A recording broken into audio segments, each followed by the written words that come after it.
What's going on, guys? John here with Jack for another episode of Talking Ball, and today we're doing our first NBA draft team review, and specifically we're looking at the Philadelphia 76ers today, who of course made the big trade with the Celtics to go from number 3 to number 1 to go get hopefully the last piece of the process in Markelle Fultz. Jack, obviously we both agree it was the right pick. Everyone agrees it was the right pick.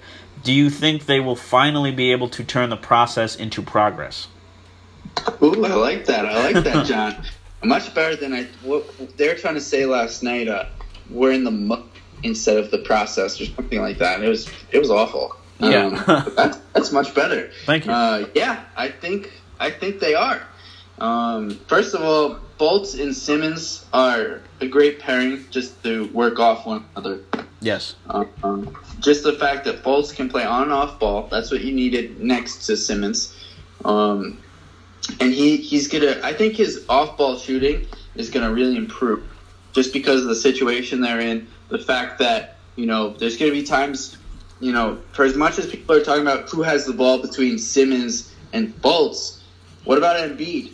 That guy led the league in not led the league, but he was right up there in usage percentage in the games that he played. That's for true. Good reason. The guy is dominant.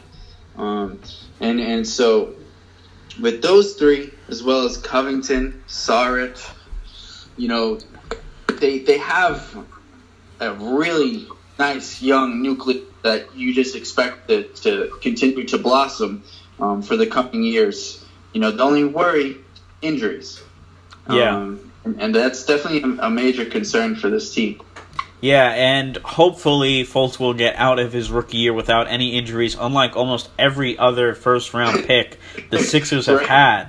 Hopefully he'll be okay. I mean, you took a guy like Embiid, he had some injury issues coming in, but then, Simmons, who to the best of my knowledge, when he came out last year, didn't have any injury issues, and then wound up breaking his foot and playing just a couple summer league games. I think maybe he played preseason, but that was it for Ben Simmons. And Okafor came in pretty, he was supposed to be the clean, polished prospect. Right. He immediately has problems, with the fight in Boston, with the speeding. And then he's also, for as much maligned as he's also been dealing with injuries for both of his seasons as a pro. So you're absolutely right when you say that their first-round picks have had major injury issues, and it's not even the guys like Noel and Embiid who've come in with injury issues. Right.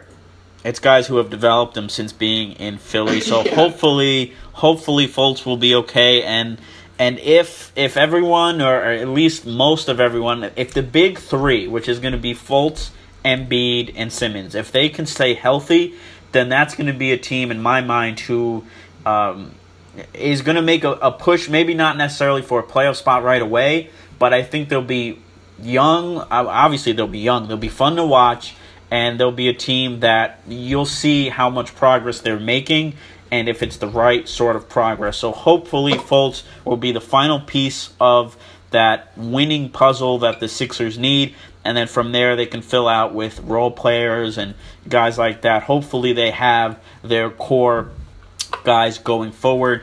Then moving on here from number 1 all the way to 25 with international player. I hope I'm saying his name almost correctly, because I know I'm not going to say it completely correct. Andzeas Pasegnex. I'm gonna let you do that, Jack.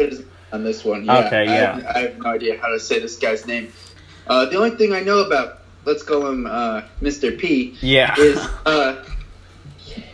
along with the other international selections that the Sixers ended up with after a couple of trades that they made, including, moving Evan to the Clippers and a couple other draft night deals, they're going to be draft and stash guys. Yeah. So, along with Jonah Bolden, who I heard a lot of positive things about, and he talk about an interesting path to the NBA. Bolden played at UCLA and then decided he was going to go overseas this past season to go and play for this professional team, and then he ends up being drafted in the NBA. But he's going to stay there for at least next season, as well as their last pick here, Matthias Lasorte, who is the bigger. Both Bolden and Lasorte are probably foremen at the next level. Right. Bolden really took off when he was moved from the 3 to the 4, and it was something that he even said he resisted at UCLA. But once he embraced that role, he really took off. Lasorte, if I'm saying his name correctly too, he's more of a big plotting guy. He may end up actually having to play more 5. Just because he's not as skilled. Bolden's actually a pretty skilled player. He's definitely become a guy who I found out about later in the process, but definitely intrigued me.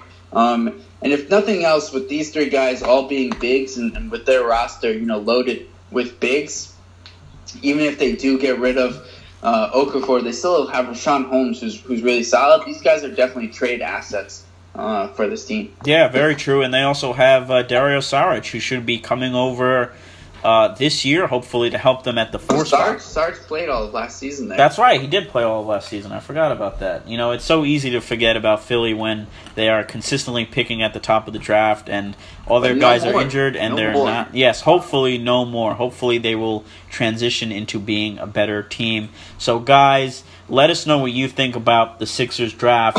I hope everyone thinks Fultz was the right pick, but let us know if you think he wasn't. Remember to like, share, comment, and subscribe. Thanks for listening, guys. We're out.